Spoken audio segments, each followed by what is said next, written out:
자, 누가복음 10장 25절부터 읽습니다. 어떤 율법사가 일어나 예수를 시험하여 가로되 선생님, 내가 무엇을 하여야 영생을 얻으리까?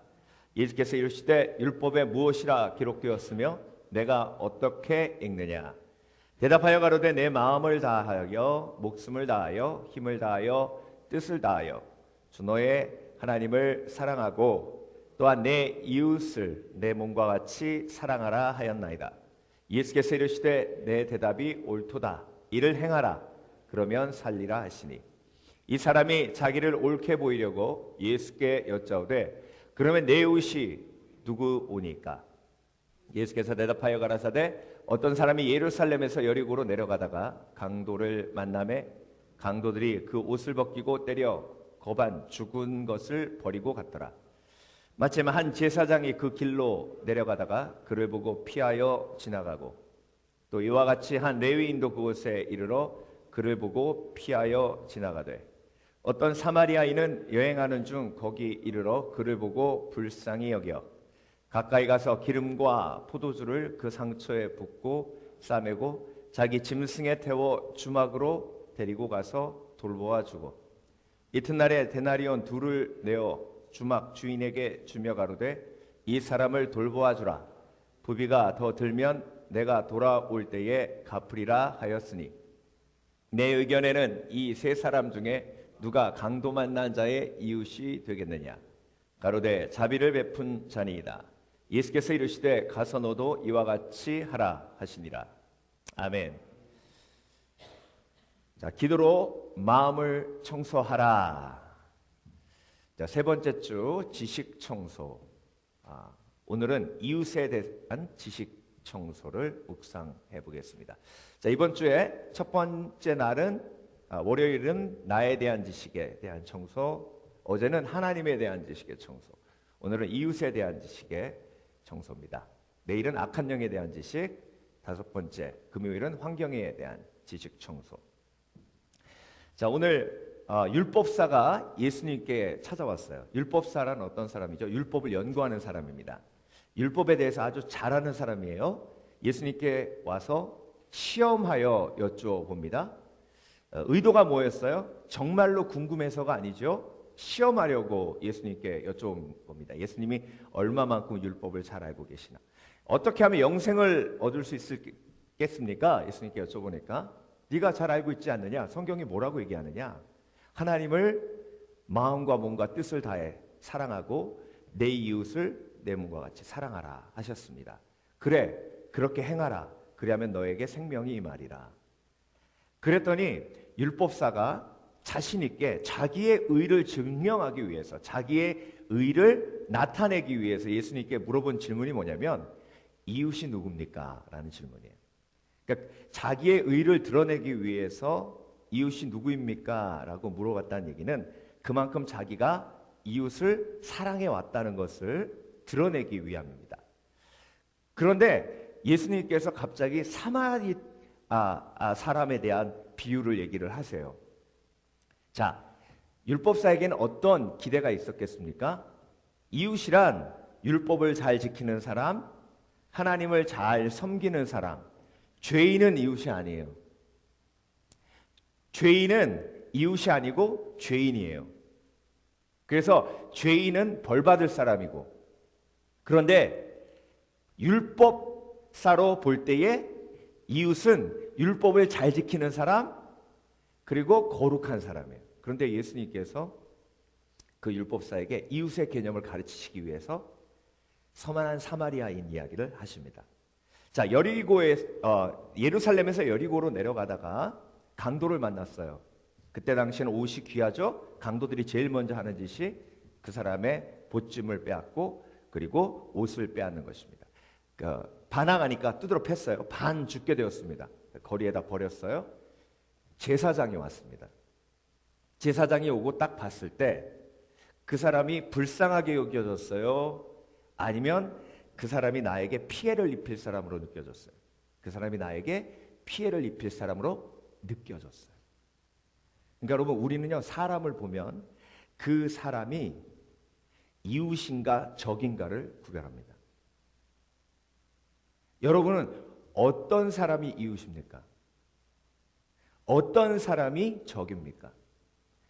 여러분들에게 피해를 입힐 사람, 여러분을 불편하게 하는 사람, 여러분이 안 좋아하는 사람, 그리고 외모를 봤을 때 호감이 가지 않는 사람, 우리가 의외로 적이라는 그 딱지를요 아주 무분별하게 붙여요. 말 함부로 하는 사람. 그러니까 상식적으로 볼 때요, 상식적인 이웃은 지식적으로 볼 때는 나에게 이익을 주는 사람, 적어도 나에게 피해를 주지 않는 사람이 지식적으로 볼 때 상식적인 이웃이에요. 그러니까 제사장이 딱 봤을 때 강도 만난 그 사람은 이웃이에요? 아니면 적이에요? 적이죠. 왜? 자기는 바쁜데, 지금 가야 되는데, 지금 내 눈앞에 그 사람을 도와주면 내 시간 낭비하고, 그리고 저 사람이 또 나에게 어떤 피해를 입힐지 몰라요. 그러니까 그 사람은 나의 이웃이 아니라 나의 적이에요. 프린스턴 대학의 교수들이 어떤 실험을 했냐면 신학생들을 저쪽 클래스룸에다 앉혀놓고 선한 사마리아인에 대한 설교를 작성하게 했어요. 그리고 갑자기 클래스룸이 바뀌었다고 얘기를 하고 다른 건물 쪽으로 학생들을 이동하게 하면서 그 이동하는 중간에 홈리스가 한 명 앉아있도록 했어요.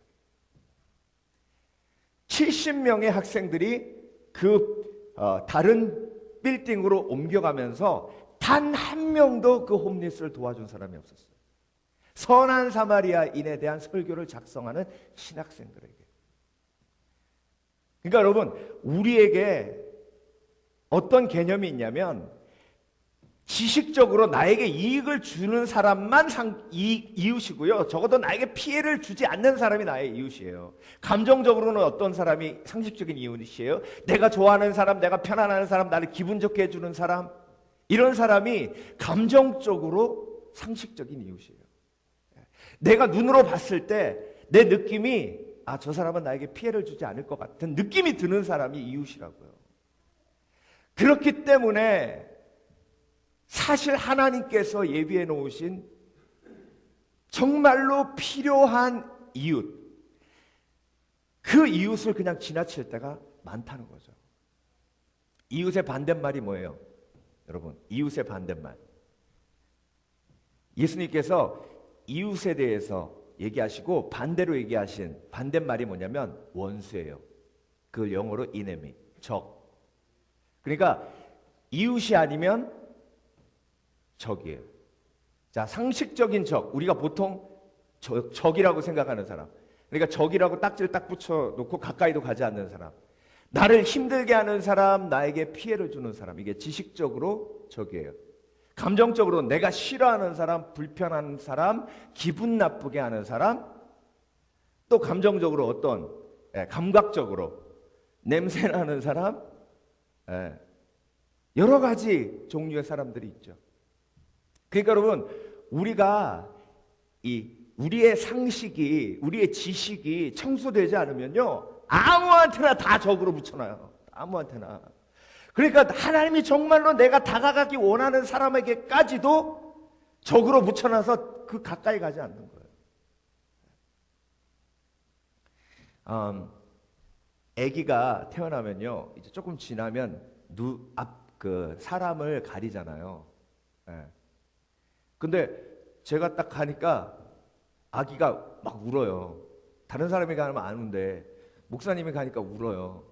그러니까 섭섭하죠. 그렇죠?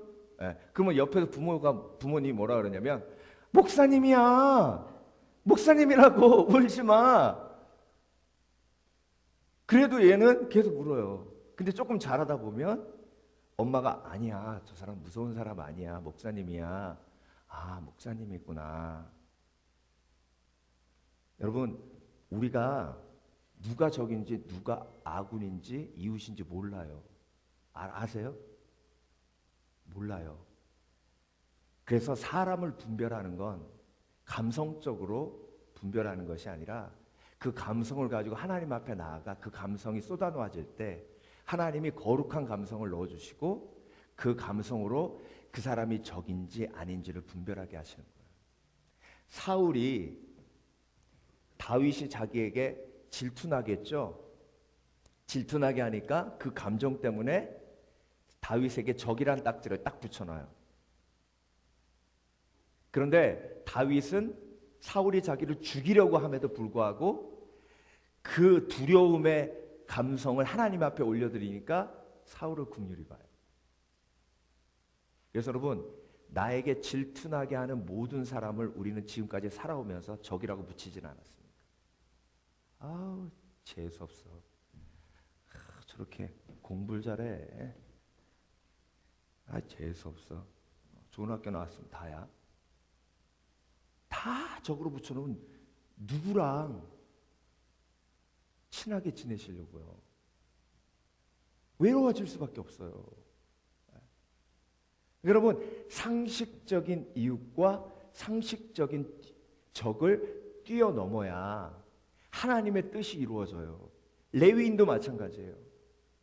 바빠 죽겠는데 지금 할 일이 산더미 같은데 성전에, 그런데 도둑 맞아 강도당한 사람이 죽어가고 있는데 그 사람이 이웃으로 느껴지지가 않는 거예요. 이웃으로 판단되어지지가 않는 거예요. 부담스러운 사람으로 생각되어지는 거죠. 만약에 그 자리에서 하나님, 이 사람이 내가 너무 부담스러웠습니다. 제가 어떻게 해야 됩니까? 라고 그 감정을 하나님 앞에 올려드리고 내 마음을 청소했다면 그 사람이 적이라는 지식이 남았겠냐는 거죠. 아니야. 네가 지금 성전에 가서 성전을 돌보는 것보다 나는 네가 저 사람을 도와주기를 원한다. 그때 그 사람이 하나님이 예비한 천사가 되는 거. 왜? 성경에 레위인도 도왔더라 이렇게 기록될 수 있는 영광이 나에게 예비될 수 있습니다. 근데 여러분, 그 영광은 제사장도 아니었고 레위인도 아니었고 사마리아인, 율법사가 죄인이라고, 율법사가 이웃이 아니라고 손가락질했던 그 사마리아인이 진정한 이웃인 거예요. 그러니까 오늘 율법사에게 예수님께서 지금 뭐라고 말씀하고 계시는 거예요? 네가 생각하는 이웃은 내가 얘기한 이웃이 아니라는 거예요. 이웃에 대한 지식을 청소하라는 거죠. 네 감정대로 보고 재수없다고 생각하는 사람이 정말로 너의 적이 아닐 수도 있다는 거예요. 하나님이 말씀하시는 이웃이, 하나님이 네 마음속에 담아주는 그 감정이, 그 감정을 통해서 보면 참된 이웃을 찾을 수 있다는 거예요. 사마리아인이 봤을 때 성경에 제사장과 레위인이 가지고 있지 않았던 감정의 표현이 하나 나옵니다. 그게 뭐예요? 불쌍히 여겨. 불쌍히 여겨 그를 도와줬어요. 그 불쌍히 여긴다는 말이 긍휼이에요. 여러분, 내가 하나님께 내 속에 있는 잘못된 감정을 올려드리면 하나님이 나에게 감정이 정돈되게 하시고 성령의 감동을 부어주시는데, 그게 뭐냐면 긍휼이에요. 그래서 긍휼이 있는 사람은 하나님이 이웃이라고 이야기하시는 대상을 찾을 수 있는 지혜가 있어요. 그래서 여러분, 나를 힘들게 하는 사람이 내 적이 아니에요. 남편이 힘들다고, 나를 힘들게 한다고 해서 남편을 왼수라고 붙여놓으면 나는 왼수의 와이프예요. 얼마나 인생이 괴롭고 힘들고 고통스럽겠어요. 자녀가 나를 힘든다고 해가지고 자녀 머리에다가 왼수 딱 붙여놓으면요, 볼 때마다 힘들고 볼 때마다 괴롭잖아요. 근데 따로 살면 되죠, 목사님. 따로 살아도 맨날 생각나요. 교회 안에서 나한테 상처되는 말 했다고 원수라고 붙여놓으면요, 교회가 원수가 사는 장소가 되잖아요. 하나님이 계신 곳이 아니라. 그러면 교회도 가지 말아야 되고, 그러면 갈 데가 어딨냐고, 갈 데가. 에? 여러분 뭘 가고 슈퍼마켓 가면 재수 없어 보이고 아이고 이렇게 보이는 사람이 많으면 많을수록 그 사람은 힘들고 어려워요. 그러니까 사람 보는 사람마다 이마에다가 적이라고 다 붙여놓으면 친구도 없고 만날 사람도 없고 혼자 살아야죠. 그럼 무인도 가야지. 무인도에 가야지. 여러분 정말로 하나님이 나에게 부어주시는 이 국률의 마음은요, 보는 사람마다 내가 섬겨야 할 이웃으로 보게 하시고 그때 그 속에 섬김의 기쁨이 임하게 되는 것입니다. 그래서 여러분 예수님이 말씀하시는 이웃은요, 지식적으로는 나의 섬김이 필요한 사람. 제가 에세이를 읽었는데요, 정말로 그 등산하고 힘들어가지고요 버스를 딱 탔는데 다행히 뒷자리에 넓은 자리가 비어있더래. 그래서 딱 타가지고 배낭을 그 옆에다 탁 놓은 거예요. 여러분 배낭이 다리 밑에다 넣으면 불편하잖아요. 그러니까 딱 놓고 오늘 좀 쉬면서 가겠다. 그리고 딱 앉아있는데 사람들이 점점 타더니 조금씩 자리가 차더라는 거예요. 그때마다 짜증나더래. 사람들 왜 이렇게 타? 그럼 이거 여기다 놔야 되잖아. 왜 이렇게 자꾸 타는 거야? 다 그만 타. 근데 계속 타더래. 근데 마지막에 딴 자리가 비어 있는데 갑자기 어떤 사람이 딱 오더니 자기 옆에 와서 제가 여기 좀 앉아도 될까요? 그러더래. 그래서 제가 저기 자리 있잖아요. 그랬더니 전 여기 하고 싶은데요. 그러더래. 정말 기가 막혀. 그래도 뭐 자유가 내 자리에 아니니까 그걸 딱 치워가지고 옆에 놨는데요. 이 사람이 그렇게 꼴 보기 싫더래. 처음부터 끝까지. 그러면서 에세이가 어떻게 마무리가 되냐면, 내가 편하게 가고자 하는 내 마음이 버스 안에 있는 모든 사람들을 나의 적으로 만들었다는 거예요.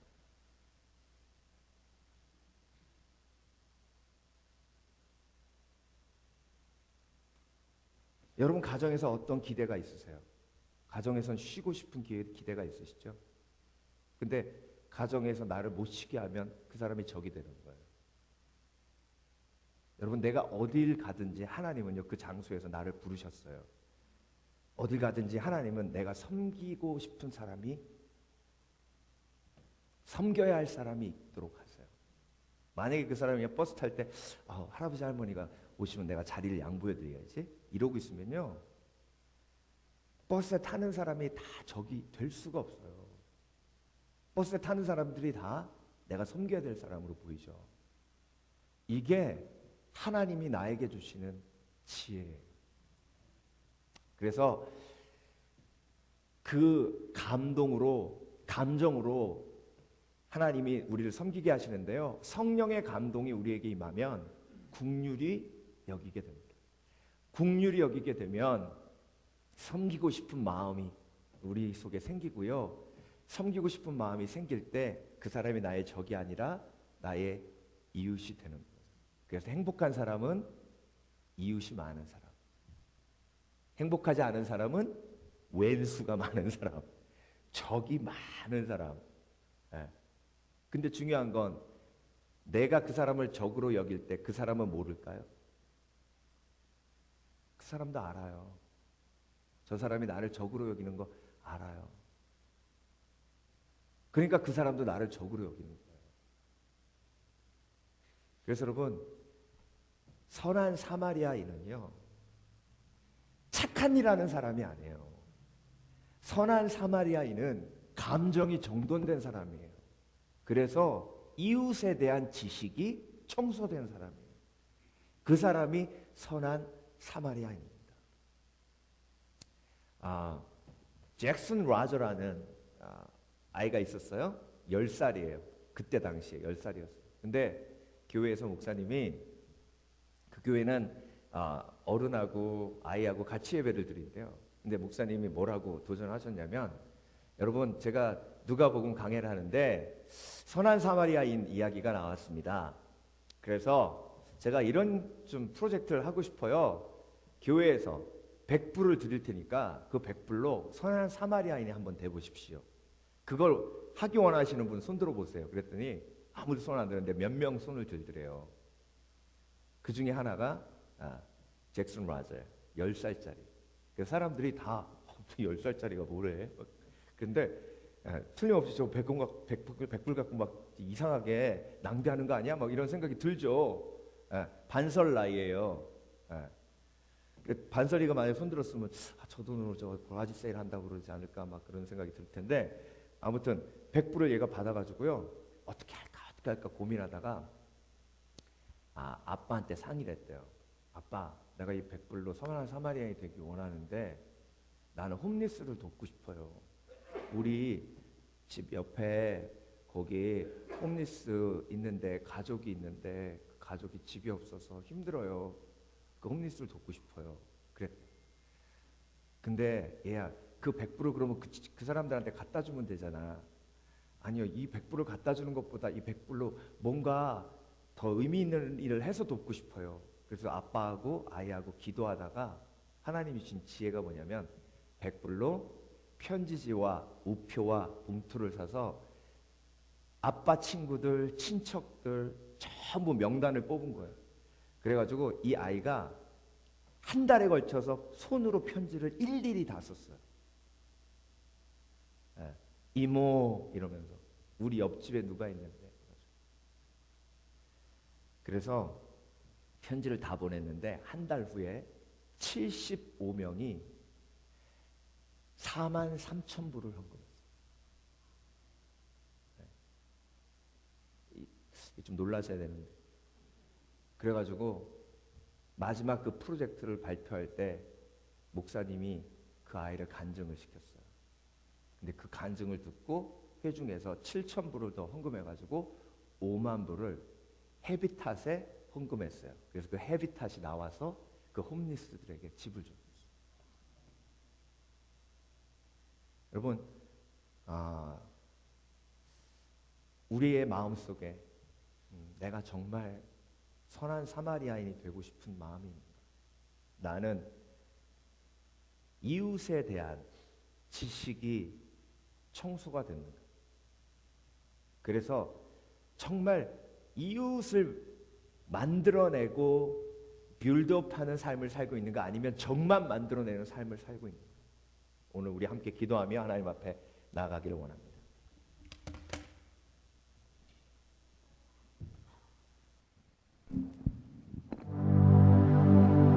하나님, 나도 선한 사마리아인이 되게 하소서. 두 손을 높이 들고 찬양하라.